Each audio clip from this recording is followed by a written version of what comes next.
In this episode, we've returned to Savusavu and reconnected with the crew from Fat Susan. And as time in Fiji was running out for both of our boats, we were keen to do some exploring around Savusavu Township, as well as a tour around Vanualevu Island. But first up was a refreshing dip in the Daku Resort pool.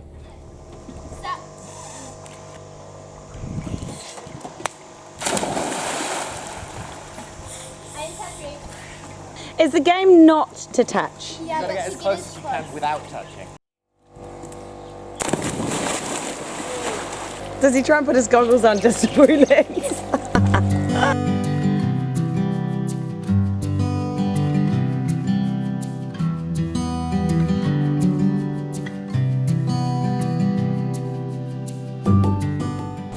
So we are going on a road trip today. We've hired the cars and we're about to go to Mombasa, I think it is. I think so. I think we might take a trip up there. And so we're going to be 4 hours on a very bumpy road. Should be an adventure. Yeah. Here we are. All ready to go. Reef. Oh, there you go. Could you not start the car? No, you need to put your foot on the clutch. All right, road trip. We've got Priya, Sam and Reef. Yeah, we're stoked to be heading out. We've finally got bums on seats. I'd like it noted that the air conditioning works in this vehicle. Oh, I think this is actually a really nice car. And actually, the others are way down there, still trying to get themselves organised. Yeah, they'll be slow. We have radios to communicate with each other.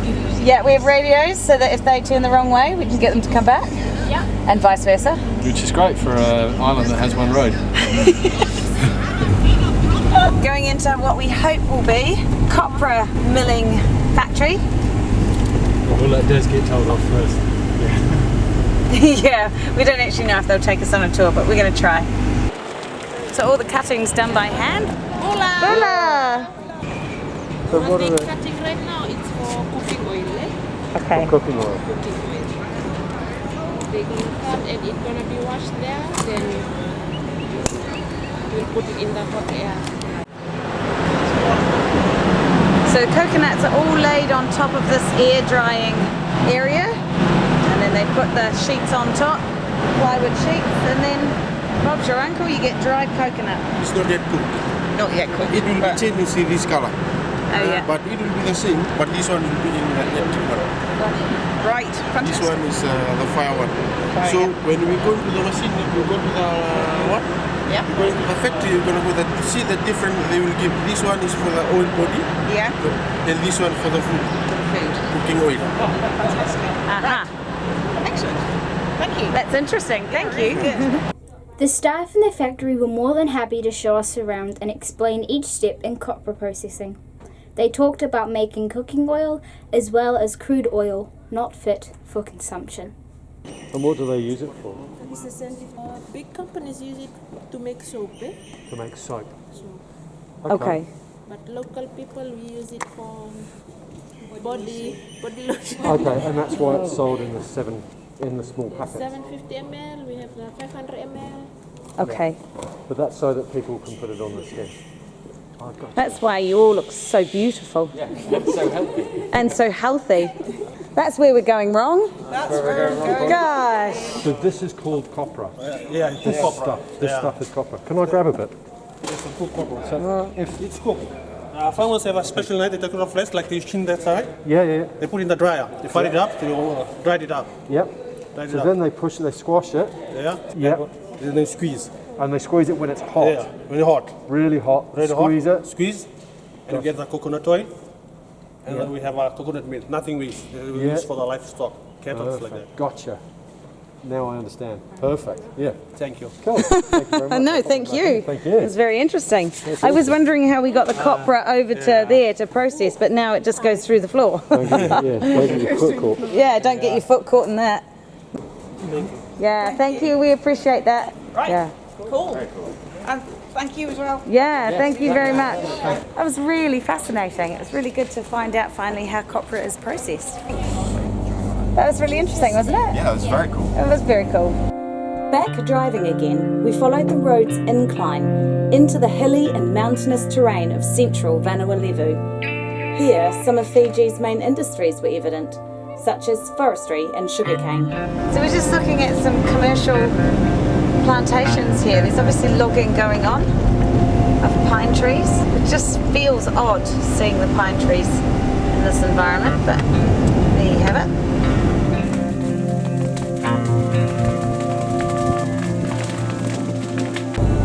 Yeah, we're following the Susans because we have no idea where we're going, but we are a bit shocked to see traffic lights. Look at the size of these meals. My goodness. Ginormous. Getting into it, getting into it. Look how much rice you get. Oh my god. All of it. They don't want you to go there, you get all of it. All of the rice, yeah. Yeah. They don't want you to go hungry. Goodness. Oh, we're not feeding you two. Yeah. You just get the leftovers because there shall be plenty.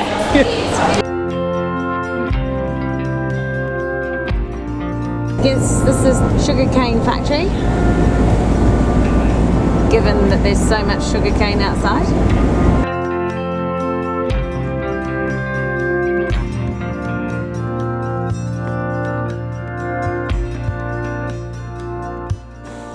All done. Completed. Very good. Now we're just waiting for Dave. He's going to get his second one. And we'll just wait around for a few minutes. See if we keel over. So we moved mooring buoys this morning just because we had a bit of a heads up that a bigger barge was going to be coming up the river, and we just wanted to make sure that we weren't in the way and we weren't going to get hit.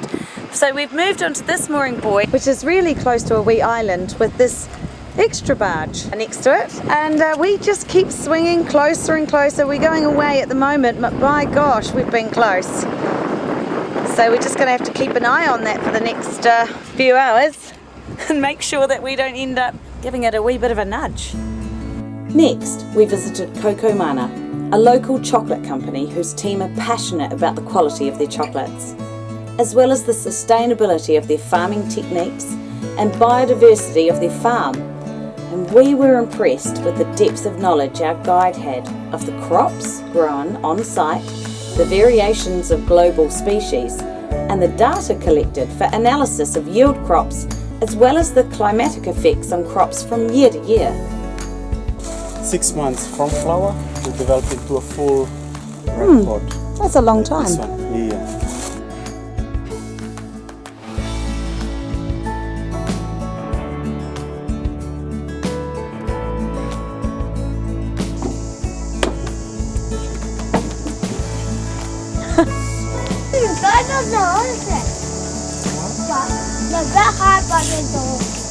Don't chew on it. You can see a sack of pulper on the seed.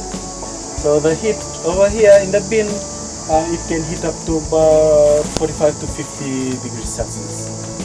So that's hot, and it's hot enough to, what happens is the pulpy part, it turns into liquid, melts, and then it goes to this wood here, and then it goes down into a drainage system, and it's collected in another bin outside next to this building.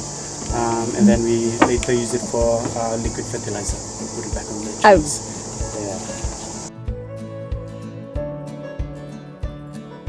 Yeah. Suitably filled up with chocolate. Yeah. Des has bought most of the chocolate available. It's not for me, it's for Boss. All too soon, we needed to consider whether to return to New Zealand or stay in Fiji for cyclone season. So we started to weigh up our options. Oh, okay, it's as easy as that, is it? Make it sound easy, yeah. The problem is that New Zealand now has COVID, and I really want to go home for my sister's wedding, which is on Boxing Day, and we don't really know whether we're going to be allowed. If we go on the journey home to New Zealand and we check in Opua, which is in Northland, we still have to travel through Auckland in order to get to the South Island, and I'm not 100% sure that we're going to be allowed to do that with all of these COVID restrictions that are going on. I mean, Auckland's in lockdown, so I don't even know that we're going to be going anywhere when we get to New Zealand at all. So what's the point really in going home with so many variables going on? The problem with staying in Fiji though is well, it's cyclone season, and most people leave Fiji during cyclone season for the safety of their boat and the crew. So, it's a difficult decision to decide whether to go home for a wedding and catch up with the family when there's the potential that anything can change. I mean, we don't even know from October when we get home to, December, what's going to change. Nobody can give us any guarantees because nobody knows. And then there's the stay in Fiji. Well, nobody knows if there's going to be a cyclone or not. All we can do is work out what our plan's going to be. If we stay in Fiji, what do we need to do in order to make the boat safe and, as safe as possible, and, take the risk.